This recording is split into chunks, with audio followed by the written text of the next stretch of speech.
Chemotherapy जो है sir, वो लोग बताते हैं बहुत पैनिक होती है, क्या है कहानी? मतलब लोगों ने देखी नहीं, मैं भी नहीं जानता उसके बारे में, लेकिन एक माहौल बना हुआ है कि साहब खराब चीज है।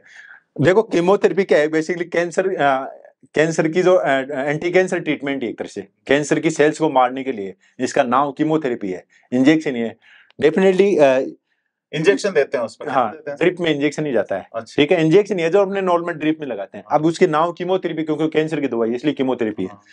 डेफिनेटली वो एक बड़ा इशू होता है, क्योंकि जब कैंसर की दवाइयों के साइड इफेक्ट भी ज्यादा होते हैं, क्योंकि कैंसर डिजीज ऐसी है तो उसको दवाई भी हिसाब से थोड़ी हेवी रहती है, तो इसलिए उसके साइड इफेक्ट ज्यादा है। तो थोड़ा पेशेंट में ये रहता है कि यार ये बहुत साइड इफेक्ट आएंगे, हेयर लॉस हो जाएगा, जी घबराएगा, उल्टी होगी, कमजोरी आएगी, तो ये साइड इफेक्ट डेफिनेटली होते ही हैं। लेकिन आजकल इतने इनके सबको मैनेज करने के लिए बहुत कुछ ट्रीटमेंट अवेलेबल है, सो इन साइड इफेक्ट को अपने मिनिमाइज करके देते हैं।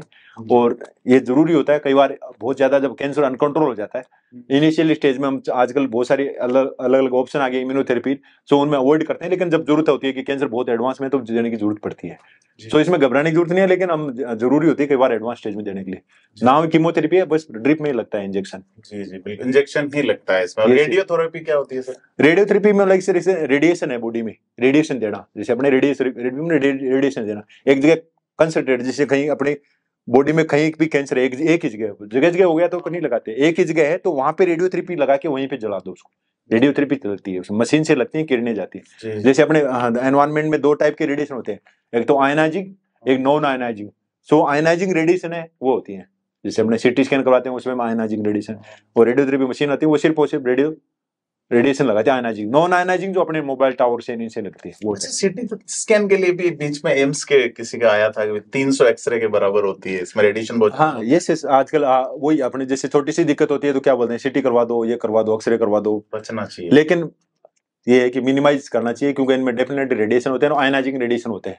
सो इनका एक्सरे होती है, मतलब एक्सरे, हाँ कितने उसमें रेडिएशन होता है उनमें। एक्सरे, सीटी स्कैन, एक्सरे से सीटी स्कैन में बहुत ज्यादा रिस्क रहती है, तो बार बार ये करवाने से, और आजकल यंग स्टेज में अपने करवाने लग गए, सो इनका भी लॉन्ग टर्म अपने को डैमेज मिलता है। एक्सरे की आविष्कारक क्यूरी मैडम की भी डेथ रेडिएशन के कारण। ये उनको प्लास्टिक एनीमिया होता है, ये दोनों की। ये तो वो रेडिएशन में रहे लंबे टाइम तक तो उनसे डिजीज होती है। सो इनका मिनिमम यूटिलाइज होना चाहिए, अनावश्यक नहीं करवाएं। जैसे कई बार होता है हल्का दर्द होता है कि नहीं, वो तो सीटी करवा दो यहाँ की, तो अपने इन चीजों को पहले बेसिकली जब तक दिक्कत ज्यादा नहीं हो तब तक सीटी स्कैन नहीं करवाना चाहिए नॉर्मल।